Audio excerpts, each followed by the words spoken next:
Hey everybody, this is Brian again. Welcome to my YouTube channel, and this is part 2 of our series of question and answers with Juliet Cameron, spiritual teacher, healer, and author. So tonight we're going to start out the show by asking Juliet a fantastic question. In my research of consciousness and spiritual awakening, I've come across a few teachers who have mentioned a very interesting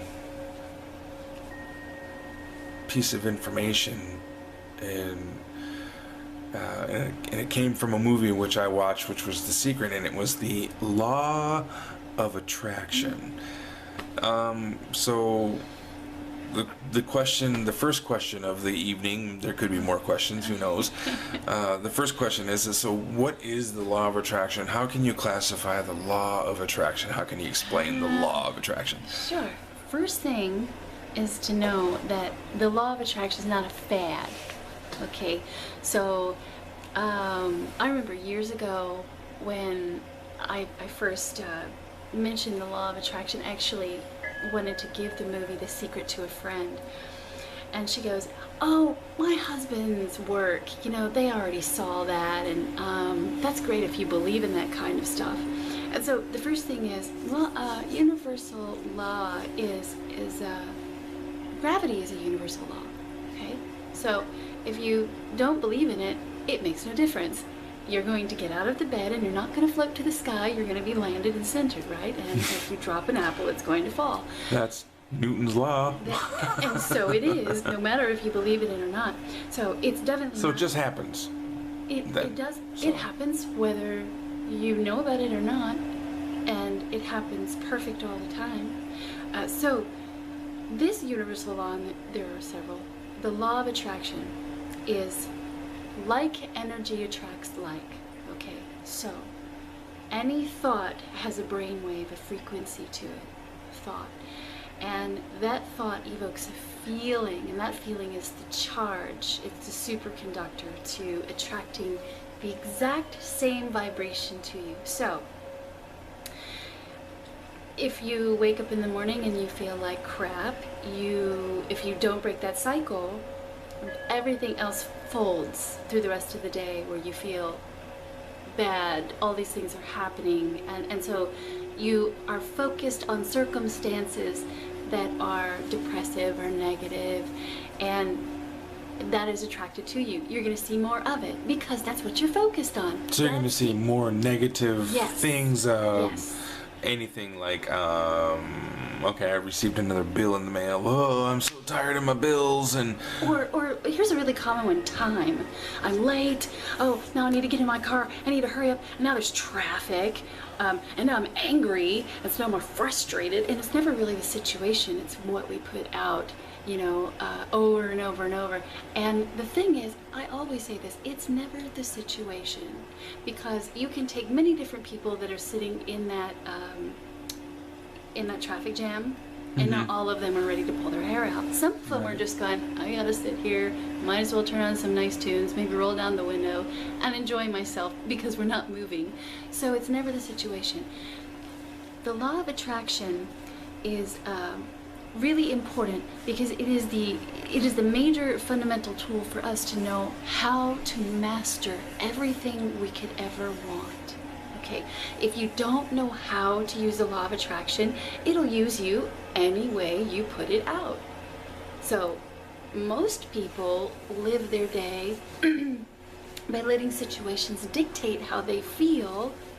Therefore, when those situations are crappy, and they feel crappy about their situations because they think this is how it is, and that's the grand illusion. Seriously, there is no situation in life that is your actual reality. It's all perception.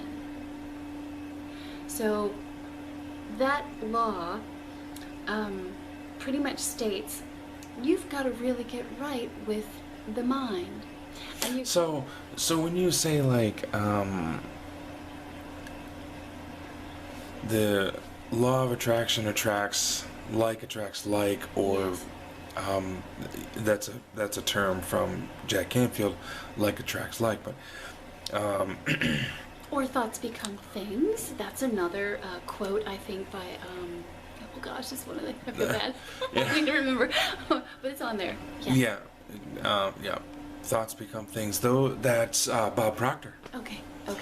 And so when people learn to accept that is, or they're, somebody sees The Secret and they go, oh wow, that makes sense, that changes my life forever. Oh, that changes me, or that makes sense. Sure. I'm gonna work that angle and try. And here's the key word: try. I'm going to try to. And I know. What does Yoda say? Well, Yoda, who says, he says, do or do not. There is no try. So therefore, words spoken. Right, absolutely. So, people who are like, oh, I watched The Secret, and yes, that's fantastic, and oh, I've listened to this person, and I've listened to this person talk, and oh, I've heard Joe Vitale talk, and I've heard Bob Proctor speak, and oh, I went and attended one of Jack Canfield's seminars, and oh man, these things just make sense. And they start using the tools and start practicing. But what happens is, okay, they go, oh yeah, I'm using that, I'm feeling good, I got good vibes going. Oh, I want money coming to me, and I'm thinking about money, and I'm manifesting money, and money never shows up at the door. And they go, oh, well, my 2 months come by and came and gone, and I wanted to have $2,000 extra in my bank account, and it didn't happen, and and they go and they instantaneously say, well, this crap don't work, and throw it away. What do you say to people like that? There's a lot of things missing, first of all, in understanding how to really use this. So let's be really clear about one thing. Any of you out there that have seen the movie The Secret, just about, now I can't speak for every one of them, but just about every person that speaks on there is awakened in consciousness. They're present. So just think about that for a moment. That was never even discussed in the movie. Right. If you are working through the ego mind and you are in an unconscious state, and even if you are attempting to think good feelings every single day, you're going to be overcome by the ego mind, and it's going to take one or two little nasty obstacles that you think that they are to zap you right back into your old zone. I've even had that. I've been through that myself. I'm standing here before you. I'm sitting here before you right now doing this podcast as a person who has watched The Secret a number of times, and the same thing has happened to me. Well, this crap don't work, or I start doubting, and I start disbelieving what they're saying, and it's like you say, you start getting into that negative feeling. It is a universal law. It doesn't matter if you believe in it or not, it's going to happen. So the first thing that really should have been taught is how to become conscious, how to be present, and how to turn off the chatter of the ego mind, which is going to, by the way, sabotage you. Will you really be able to see what it is you desire? See, the way that it works is this. Everybody has a desire, a burning passion, and they pretty much know that right away. It's external things. Really quick, I want a nice house, a fantastic soulmate, I want to make this much money, by this amount, you can even put it as they say, you write it out, you sign it, and you date it, this much money when, okay. But it never works this way. It doesn't work this way where you wake up in the morning and you go, a couple of really good thoughts, I'm on a good vibe, I'm feeling really good, and then I should be able to open the mailbox and there's $1 million. That's not really the way it works. There is a path that's lifted under you. And there are all these little things, these little synchronistic moments that happen that you need to be able to follow and focus on, because you need to be guided toward that. Most people could look at those as being like signs or some type of angelic intervention, your guide speaking, some ancestors talking. Because when you're on the wave, you don't even feel like you're trying. You really just moved toward that direction. You're not going to even see it. If you're busy thinking about drama and past and future and all of this other stuff, you'll miss your signs. You see what I'm saying? Those opportunities, you need to move in that direction, because the ego mind's going to keep you whipping about here and there, and you can't stay focused. So the first training should have been meditation and presence, and then learning to identify the synchronicity, resisting nothing, surrender, and acceptance of what is. No obstacle or challenge is bad. It's all preparing you, like we had talked about in the other podcast, for when you get that, if you want to be a mega millionaire, you need to know all of those things that are on your path, right?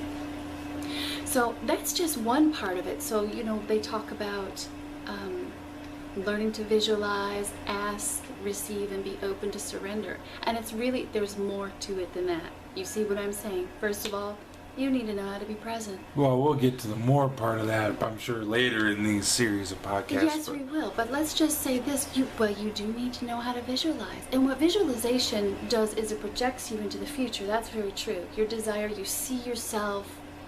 This is exactly how I want to be. And you don't just see it externally. Part of that is that you try to see it through your eyes. And then you feel. See, that's the magic, is not just really seeing it, but feeling it.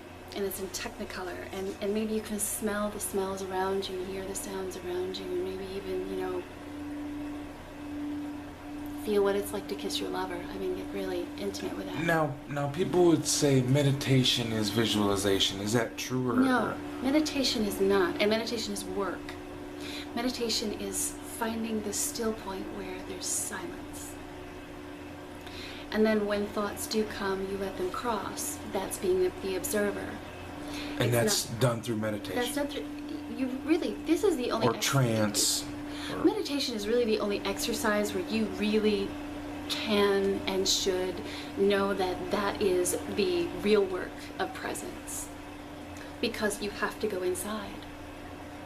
You're removing distractions, and you've got to go inside. And, in doing that, you're clearing all thoughts, so you're absent of that. That's the ideal. Now, that's really important to learn how to dissolve the ego mind, to resurrect the soul and be beyond that. In stillness, that part gets stronger, and people go, "Oh God, being conscious or being enlightened, that sounds like really hard work." It is not hard work, in that you just need to be persistent in your meditations.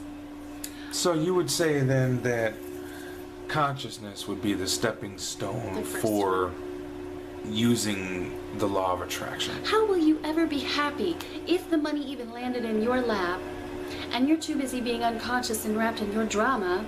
How could you ever be happy with that? You'd be stressed out. What the heck am I going to do with this now? All these people want to borrow this money from me. Where am I going to put it? I'm going to lose it. And then you become fearful, you see? And you won't be happy with it. Sure. So you've got to be in a space where that can even be open for you to begin with. That's like the lottery winners who win the Mega Millions and the $600 million and... Right, sure. And within 2 years, they're... flat broke. Anything attached to fear, we know where that goes right away. Sure. Now there's another process to that. See, one is consciousness. 2 is identifying your purpose. Because if you're going hit or miss, I just think I wanted this and I want that and everything, you may get it, but it may not be what you want. You see, you'll get what you ask for. But if you don't know in the process of who you are and why you feel like you're here and what you're passionate about, you're going to be all over the place. Mm-hmm. So knowing how to identify your purpose, what is your passion? What do you want to do? What do you love in life? And that is the pulse of the law of attraction. It shouldn't be the undercurrent where people go, well, I hope you figure it out somewhere on the road, you know, because everybody would like to just on the road of jumping from job to job and living from paycheck to paycheck and being stressed out and struggling and never making it anywhere and right. Oh my gosh, I could just I've been there and it's like there it is. Oh my god, you know, I don't have enough money for this, or man, I can't buy that because fear. And it's like, oh, I don't have the money for that, or because remember, the ego mind is all fear-based. All fear-based. Well, love and compassion never even gets to that part. That's here. That's the heart. Right. So, first, consciousness. 2 is knowing your life purpose. And 3 is going to be an active contribution. So contribute in some way. Hence, like you are contributing with podcasts. Unconditionally. Okay, you do it without saying I'm expecting something back. But you do this because you love it. See, and that's linked up with your purpose. Do you see how that is? It's got to come full circle. Just saying, give me, I have my hand out, this is what I want, but I'm not giving back is only one-sided. It's not even balanced. And there's yin and yang in everything. Dark and light, sweet, sour. Mm-hmm. It's got to be balanced. You're going to get something, let me give it back. So these things need to be talked about. That is the whole aspect of the law of attraction. And all of those pieces need to be used for them to be effective. This is why people get so upset. They get so bent out of shape. Well, I did this, I visualized it, I asked it, I was ready to receive it, I got it, and or I didn't get it. It wasn't what I expected, or whatever. But my gosh, so that's the law of attraction in a nutshell, kind of. It really is. And I mean, we work on knowing that because it's an individual process. Knowing your purpose is it's a beautiful, intimate opening. And that's something that, you know, I prefer to do in workshops or even in session one-on-one with people who have that. Because there's a charge. You know, so many people, they try to think, what do I like, what's my purpose? And what happens is you actually can't find it there. It's not even in there. It's in here, it's in your heart. So you've got to know how to already shut that off. Hence, this is why we do meditation, so that you can find that space. And that's so easy. And that is fantastic. And I'm really sorry. These podcasts are very enjoyable, and I'm really having a great time doing these podcasts with you. And I want to say thank you so much for taking the time out of your busy schedule to sit down and do these podcasts. I just want to ask you a quick question. No worries. This podcasting session, is it okay if we kind of continue on for a while until you're done? I think or that if any questions that you have are questions that others are going to have to. Okay, cool. And I think the more questions that you have to ask, the more that I can help people that get this free information on YouTube or on the site. These are free tools. You know. Fantastic. Now, I just want to touch base really quick again. You know, you have a website, and if you can just verbally spit that information out, and don't worry, when I do my editing, I'll have little boxes and stuff that click here. Yeah, click there and click this, and you know, so but just verbally announce the website where people can find information on you, just really quick, and then run through. I know you have a few books out, so oh gosh, please right. let people know where they can find those books and the titles of those books. Please. I'm always writing. Okay, so first the website is www.julietcameronllc.com. Okay, and the books, I have an autobiography. The first one I wrote was Falling Upward, which is really my 40-year journey of coming out of hell, and that's really the only way I could put it. So if you think that you're too far gone in life and too much has happened to you, rest your mind. because sometimes those that go through the worst are elevated the fastest because we suffer a lot. And that book can be found on your website as well? That can. It's called Falling Upward. And I've written 2 books, Christ Consciousness, The Wisdom Teachings. One is The Miracle. The other one can be found on the website and can be purchased, I believe, through Amazon. Just click on it. It'll take you there. That's what I have a web designer for. I love it. Just click it. Just click it. You'll get there. Just click on it. Jump. Just do it. That's well, right. thank you so much, Juliet, You're for very your time. welcome. You're very And welcome. again, this has been an exciting experience. So Life is exciting. Thank you Life so is, much. It's meant to be just celebrated every day. And that's why I do this, because there's just too much suffering all the time, everywhere. And it's not even needed. Nope. Absolutely. All right. Thanks again, Brian. Thank It was you. great to talk to you. Absolutely. Thank you. All right. Bye-bye.